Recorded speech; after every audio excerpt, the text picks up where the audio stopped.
Imposter syndrome. It's the persistent inability to believe that your good qualities, your successes, your experience, or any of that stuff is even legitimate. Even when all evidence points to you actually being a legitimately worthwhile person, all you can focus on are your shortcomings, which is why you feel like a fake, a phony, a fraud, a con man. In short, you feel like an imposter.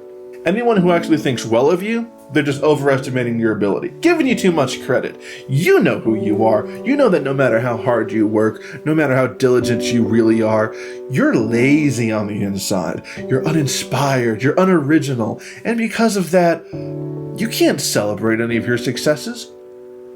It's all just luck. It's nothing worth celebrating. I've agonized over this. I've thought about it. I've suffered for it.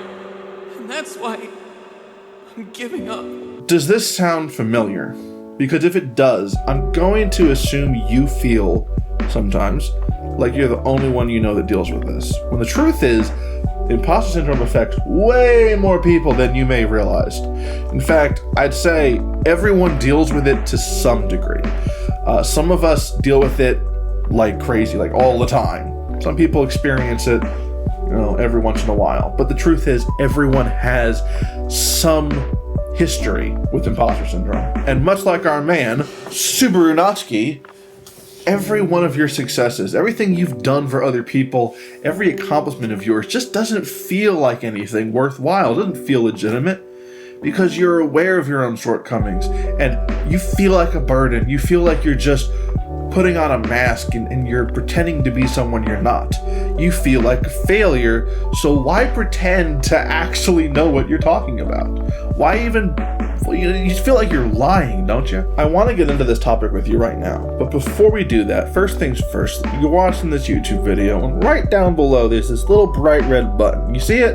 If you don't, good. But if you do, it says subscribe. You should click that right now, and while you're down there, ring the bell. Imposter syndrome sucks, and I think in a lot of shows and movies and stuff, you'll see a main character deal with it in some way, where they start having doubts about themselves, where they feel like they can't actually overcome the problems that are in front of them. But in the series ReZero, we stop the whole show, full stop, have an entire episode dedicated to him overcoming this, and it's just a conversation between him and his most trusted friend and ally. That said, I'm about to spoil the main premise for ReZero, so if you haven't watched the show, it's on Crunchyroll. I suggest you go watch at least the first 2 episodes, because the main premise is kind of a whole crap moment, and I don't want to spoil that on you. It'd be better if you could watch episode 18, but if you haven't already watched the series so far, it would be kind of hard to watch 18 episodes just to prepare for a YouTube video, so just go watch the first 2 episodes, okay? Alright, by the end of episode 18, Subaru Natsuki has spent less than a month in his new life in the Dragon Kingdom of Lagunica. He's still not familiar with their customs or how their world works so much, but he's getting by. Although it's been pretty hard because he has died 10 times. As you probably know about the series, the main premise is that Subaru can return by death. What that means is every time he dies, he kind of just reloads at a save point sort of thing. It's not like explained like a video game, but it kind of acts the same way. He just kind of pops up like a day or 2 earlier, depending on the situation, and he retains all of the knowledge that he had from before he died, but no one else knows what happened. And he can't tell anybody about this, otherwise bad things happen. This leaves Subaru feeling incredibly alone because none of his friends, none of his allies actually know what's going on with him. And he physically can't tell them. By the end of episode 18, Subaru has died 10 times, and the last 3 of those deaths have convinced him there is no path forward. Those who know him haven't seen his repeated failures. To them, he somehow manages to defy all odds and does so with more courage than you would expect from him. But Subaru sees things differently. He's failed many, many times. Dying 10 times in less than a month is overkill. No pun intended.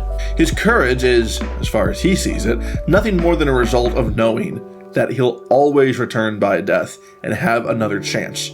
His odd-defined actions are the results of having lived through the same events multiple times and knowing what to expect.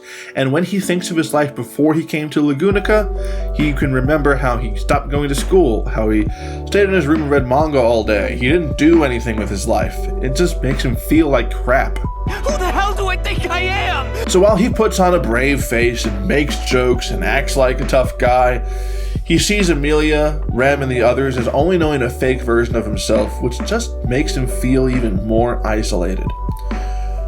I can assume that most of you don't have the ability to return by death. But if you do, just go to the Discord, there's a link in the description below, and DM me. I've got a business proposition for you, alright? But for the rest of you who can't do that, let's talk. There are variations on imposter syndrome, so the root cause of it won't be the same for everyone dealing with it, and it won't present in the same way that everyone deals with it. So we're going to talk about it in a more generic sense. For starters, those with IS are naturally going to downplay just about every good thing they do and overemphasize any shortcomings or failures that they feel are, bigger than they are. And if you're like me, you feel like those who know you best either see things the same way you do and are just being nice, or they're just ignorant of the real you. Think about the last time you really accomplished something. It could be something as common as graduating from high school or getting a college degree. Could be that you started a business or got married, had a kid. Heck, maybe you're still in school and you just got straight A's on a report card or made the sports team. Maybe you're writing a book and everyone you've asked to review it for you has come back with positive things to say. Maybe you completed a marathon or a Spartan race. People want to congratulate you. You know what might be going through your head with any of those accomplishments? Excuse, excuse, excuse, excuse. You see, I pretty much slid through high school. I had so much free time, it was so easy, and because of that, I don't feel like I accomplished anything. Earlier this year, I took a job in door-to-door sales in another state, away from my family, and 5 months later, I returned home. I hadn't made a single sale the entire time. Why? Because every time someone opened the door, I felt as though I was trespassing, like I didn't belong. Instead of exuding confidence and believing that I was there to help the person, I came across like a scared animal, hoping beyond hope that someone would work with me out of pity. That's not how this works, and even if it could work that way, you shouldn't want it to work that way. Did you know that this channel right here is actually the 5th YouTube channel I've worked on? I had 4 others during the last decade. In 2014, I had uploaded a video to YouTube on one of those channels, and I had discovered these Easter eggs on a Need for Speed game on the Wii U, and I was one of the first people to find them all and upload all these secret locations to YouTube. Hey everyone, this is Eccentric Player coming to you with yet another Word Pipe Easter egg. Gaming outlets like IGN were emailing me asking for permission to use my footage. And while I gave them permission, and you can actually still see those videos on IGN's website, I was too afraid to do anything else with that channel because I felt like some sort of fraud. It's not like I was the first one to find these, I was just the first one to get those videos up there. It didn't feel like I had earned anything. With Origin Story, there have been times that I just don't know how to go on. I feel like people are expecting pure success from me. So when I don't have good news, I don't feel like I can make a video or talk to you about it, whether in the video or in the comments. I feel like I kind of be quiet and hide away until I've got something more positive to tell you. And that's just me. Right? These are just my personal examples. So let's look at somebody else. There's a guy in our Discord community who spoke with me about his own experiences with imposter syndrome. He's a veteran that served in the military for nearly 7 years. And while he was in the military, everyone, even his superiors, deferred to his knowledge and experience when it came to his particular field. It's a field that also has a counterpart in the private sector. Now, he told me that operational risk management was drilled into his soul from day one in the military. So not only does he know how certain systems work, not only is he an expert when it comes to these systems, he knows how to work them to be efficient and with minimal risk. But after leaving the military, the respect he was treated with disappeared.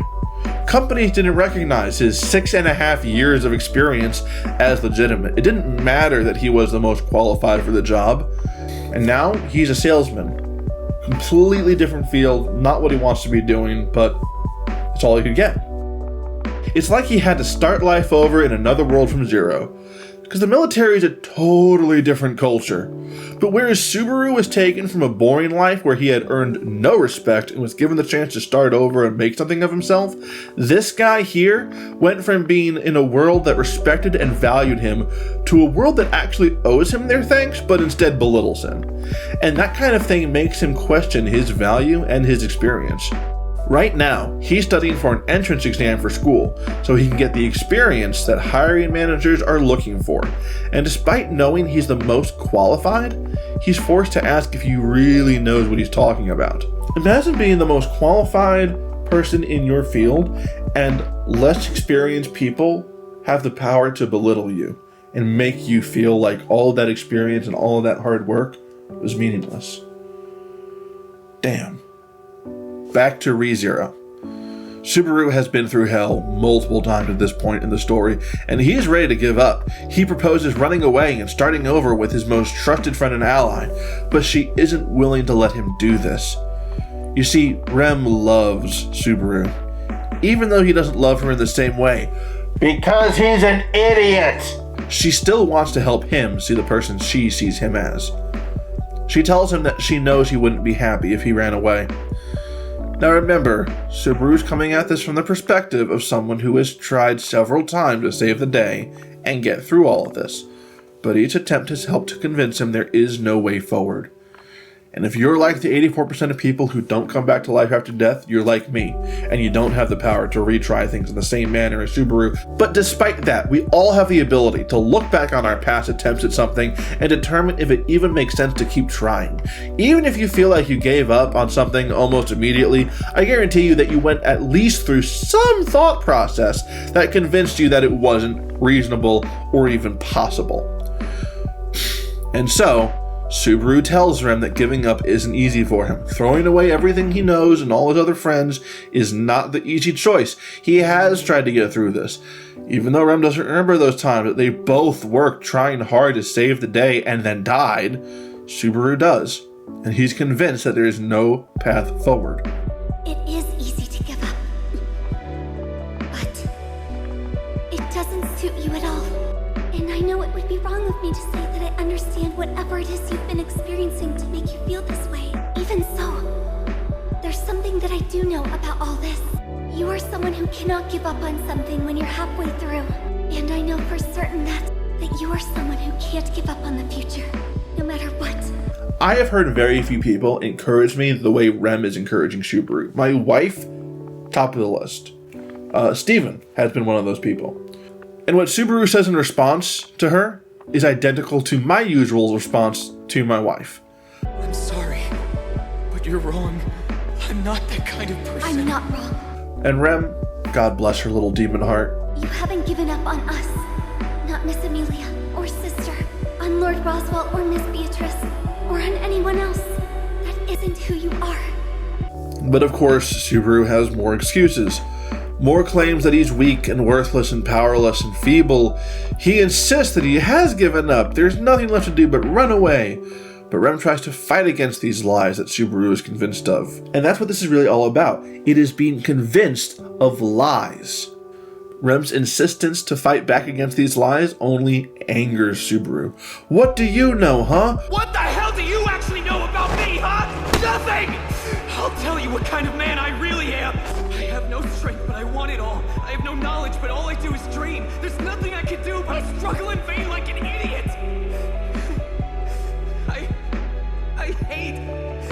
I hate myself! See, I understand this man. I understand Subaru. I get that he hates himself because he feels like a fraud. He knows what he's done wrong. He knows all of his problems, and it just makes him loathe himself down to his very core. It is very easy when you believe these kind of lies about yourself and only focus on your problems and your shortcomings. It is very easy to see yourself in this light. To say, I hate myself. And to really mean it. And you can get away with that by explaining it to yourself this way. It's not that you're being, weak or childish or anything. You are just admitting that it's your responsibility. And you know what? Responsibility is incredibly important in life. But there's a difference between taking responsibility and assuming responsibility and just saying, I hate myself, I hate myself, I hate myself. Because that doesn't actually fix anything, right? Good for you for not blaming other people for your problems. Not good for you to just fall into a pit of despair and act like this. This hits too close to home for me. If you've ever struggled with self-loathing, a feeling of worthlessness, or anything of the sort, you know what Subaru is talking about. You know that awful feeling of wanting a better life, but hating yourself so much that you don't believe you deserve any kindness.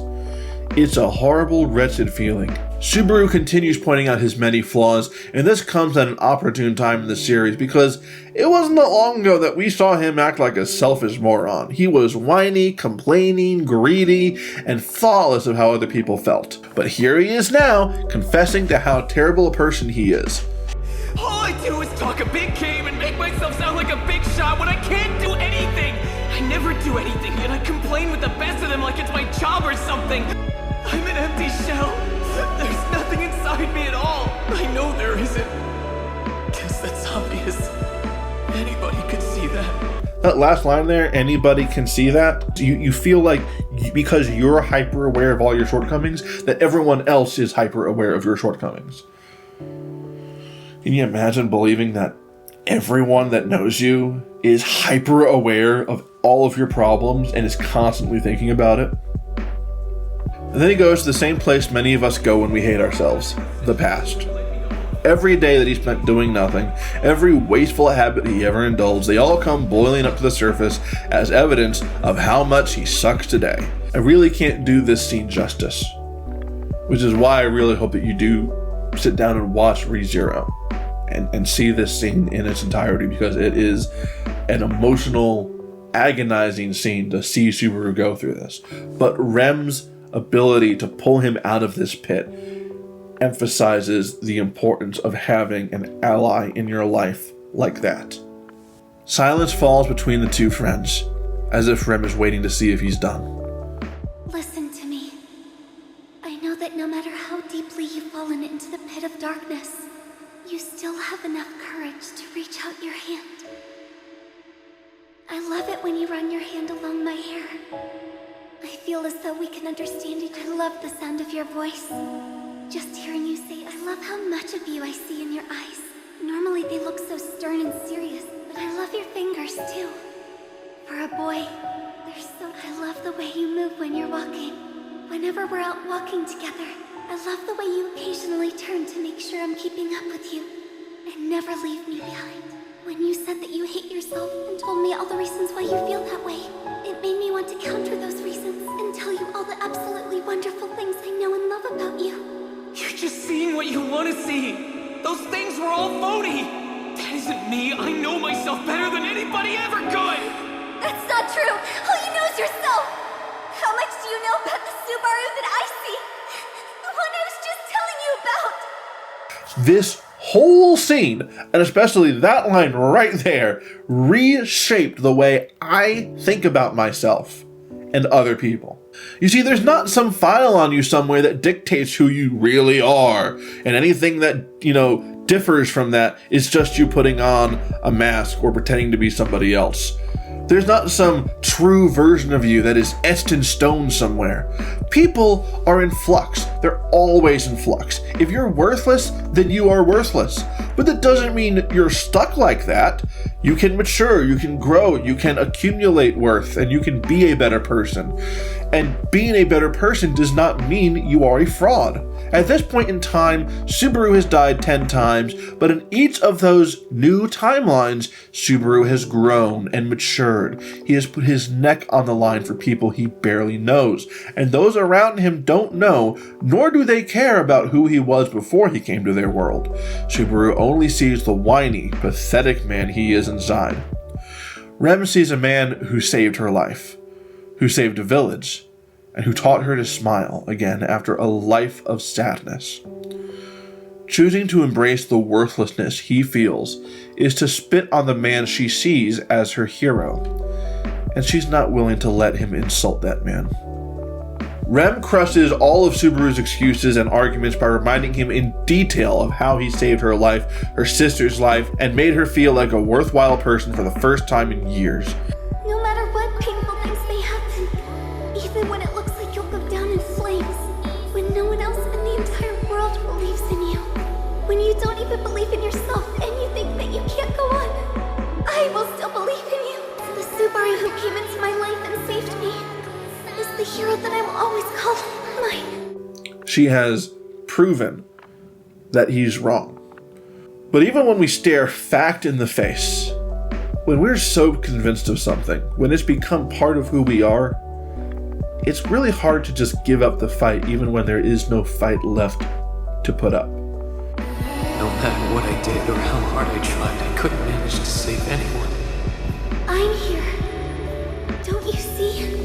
The Rem you saved is right here. No one expects anything of me. No one in the world believes in me. I'm no good. I hate myself. No matter how you feel about yourself, I still love you. So being on his knees, eyes towards the ground, all he can do is say, excuse, excuse, excuse. It's so hard. It is so hard to love yourself sometimes. So Rem makes him an offer. Let's start over right here. From square one. No. We'll start from zero.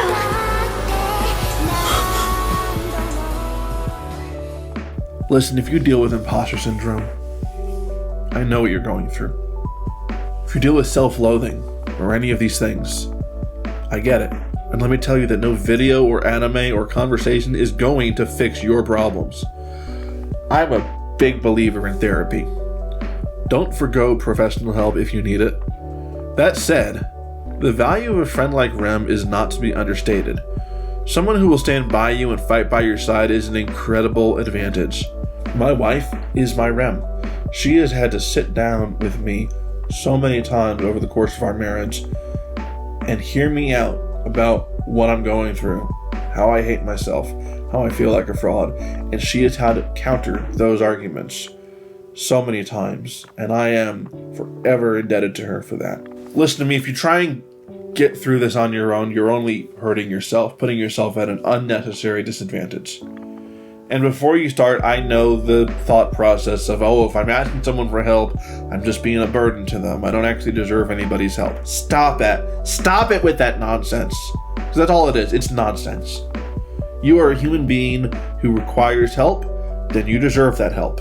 Look, I know as this video is winding down now, you might feel like there wasn't really a solid solution presented to you. Have an ally that you can trust, a good friend, maybe seek out professional help. None of this is really a very specific set of directions or anything. That's because it's different for everybody. And I don't know what resources you're going to have at your disposal. But I hope hearing that you're not the only one dealing with this is comforting. And I hope that there is some direction here that you'll be able to take and apply to your life to start working on the road to recovery. But there is one resource that I can offer you right now that's absolutely free, and it is our Discord server, all right? We have close to 70 people in there right now, and it's growing every day. There's a lot of people that like to come, talk, hang out, share fun stuff, but we also are encouraging to each other, trying to build each other up and help each other figure out their next step in life. So join the Train Hard server, link is in the description, and I hope to see you there. Alright, that's it for this video. I will talk to you later. Until next time, guys, good luck. And train hard. You'll be okay.